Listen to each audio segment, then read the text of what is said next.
Hello, this is Keith Johnson, and in this help movie we're going to be looking at the four main steps in using Timetabler. There are four main steps in any timetabling sequence, and here they are down the left hand side. 1, 2, 3, 4 main steps, each with a subsidiary step. So let's look at them in turn, starting with basic data. This is where you'd come first of all when you first purchase Timetabler, and you need to tell Timetabler how many days you have in your school cycle, how many periods in each day, where are the breaks and lunches in each day. And you do that once. It might take you 3 minutes, and that'll be it. Then you need to tell Timetabler the names of the subjects that you want to refer to onto the timetable, the names of the rooms that or the numbers of the rooms that you have available, the names of the staff that you have available, and the classes that you want to schedule. And you normally do this once when you get hold of Timetabler first of all, but thereafter you'd only come back here very rarely. For instance, when staff resign or new staff are appointed, or if you change the curriculum to add new subjects to the curriculum. Actually, these three of subjects, rooms and teachers, you can, if you wish, import them from an MIS. If your management information system has got that information in it, as it usually will have, you can export it from your MIS and import it using this button here in order to save you typing those three things in.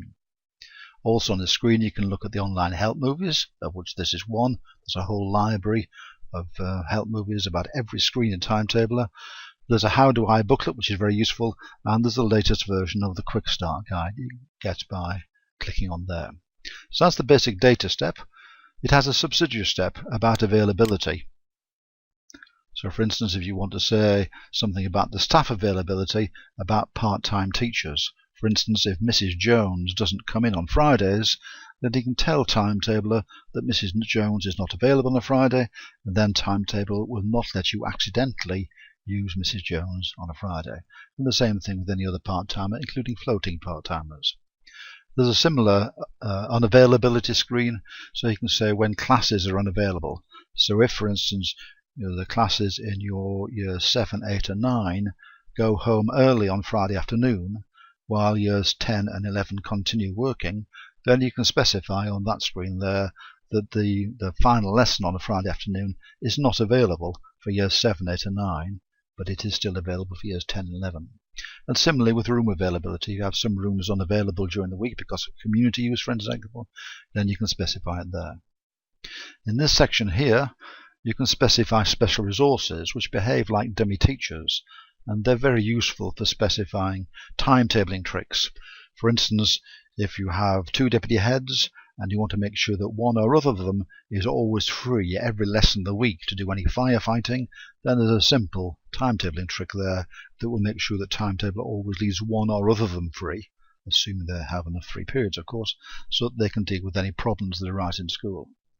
Special locations are similar, but they behave like classes, and so you can use these for specifying any coming together of staff that doesn't involve children. For instance, if you want to schedule a senior management team or a senior leadership group meeting once a week, for example, then you'd use a special location which so you can specify which staff you want to come together without any children.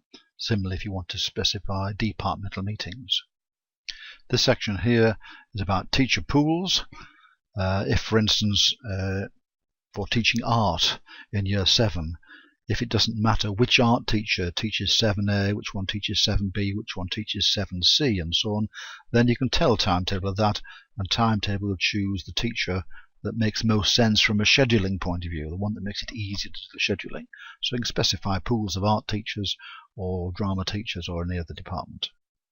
And the final button here allows you to specify the teachers in each department, which can help later on when you come to print out departmental timetables. So that's the availability subscreen. And to say basic data, you'd normally only visit at the beginning and then rarely there afterwards. And similarly with the activity section. The activity section is where you tell Timetabler what are the activities or lessons that you want to schedule in for this particular timetable, this year's timetable. And you specify on here whether maths is in single periods or double periods this year, whether maths is taught with 5 sets across 4 classes, things like that. So you can specify on there in the activity batches what you actually want to schedule for this year, and Timetable will also draw for you a curriculum diagram so that you can check that you have got the correct curricular structure for your particular school. That data again you can reuse very often from one year to the next. Once you've entered it, you can promote it for the following year or clone it and reuse it, and there's a separate help movie that explains how to do that. That step also has a sub-step, check and validate, and on this screen here you can apply a whole range of pre-timetabling checks. You can check the statistics, you can look at the curriculum diagram as I mentioned a moment ago, you can look at the staff loading screen to check that the teaching load for each member of staff is fair, you can draw combing charts either for individual departments or for pairs of departments or for triplets of departments, conflict matrix, you can look at team combinations, you can look at staff deployment and calculate the contact ratio and so on, look at day blocking, you can look at Zaraga's rule. And all those timetabling checks are explained in the Timetabler manual or in HelpMovies, and they're also explained in detail in the Timetabler's Cookbook, which is a book about timetabling as opposed to TimeTabler, the software. The Timetabler's Cookbook. So that was that step there. Then the third step is the actual scheduling of this year's timetable. This is where you actually decide that the maths will go on Monday morning or Tuesday afternoon or Thursday morning. This is the step where you actually schedule to particular times of the week. And you can do many schedules if you want to. Most people do several schedules because, unlike manual timetabling, it's easy to do several schedules on a computer. Certainly most people would do some what-if investigations first of all before they start the timetable, the one that they're actually going to impose on their colleagues. And you can schedule it either using the priority list, which tends to be more using keyboard, or using the visual builder screen, which uses the drag and drop. And they're alternative screens. In fact, you can move backwards and forwards between those two if you want to. But the two screens for working on the schedule, interchangeable, working in parallel in effect, that you can move between. These days most people probably use the visual builder screen, but either way you can work on either of them. When you've done the schedule, the next step would be to check and tidy it. And so there are some features here. There's the optimizer screen, which allows you to view the rhythm and the quality of your schedule, to see the pattern of lessons. You can review the planning and preparation time for the teachers. 3 buttons there to help you with the rooming. There are lots of features in time to help you do the rooming quickly and efficiently. There's a button here to add a period. For instance, normally when you're doing the schedule, you wouldn't include a registration periods to begin with. You'd normally do the schedule and then add the registration periods in the right position after you've done the schedule. You don't have to, but that would be the usual way of doing it. And finally, you can edit the day and period labels so that they show what you want them to show on your printouts. So that was that step there. The next step is to actually do the printouts. And there are a whole range of possibilities here. There are a range of master timetables, masters of all the staff, all the classes, all the rooms and all the subjects, or a range of individual timetables for individual teachers, individual classes, rooms and subjects. And for each of these you can choose from billions of possibilities. You can specify the font, you can specify the colour, you can specify the position of each item in each cell to get exactly the design you want, or the shape of paper you want, the one that makes most sense to your colleagues. And there again, there are separate help movies about that.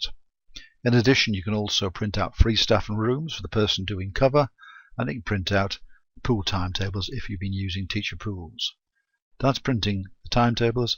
I should say also that as well as when you print the timetables, you can print them on paper, or you can print them as a web page to put on the school website, or to send as an email to colleagues. So lots of ways, or as a PDF or as an Excel file, whatever way you would like to show them, as well as being on paper.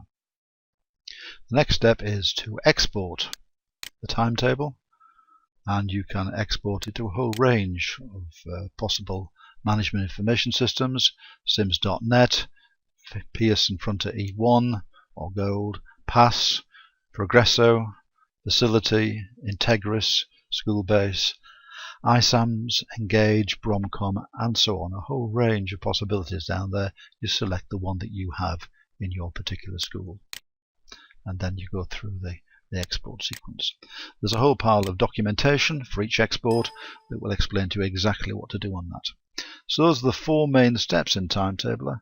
In addition, there are a couple of other buttons here. There's a backup button there, which you can use to back up your data, which is always wise, just in case your computer gets lost or broken or stolen. You can keep the data separately, so you always have it to hand. And you can also transfer it to your machine at home if you want to work at home. And clicking on this button here takes you to the 24/7 support center, which has a huge knowledge base of hundreds of articles about timetabling and about particular aspects of the program. So you can always visit there, as well as contacting the helpline, the main helpline. You can also export from this screen here in various other ways, but that, I think, gives you a brief overview of the 4 main steps in using Timetabler.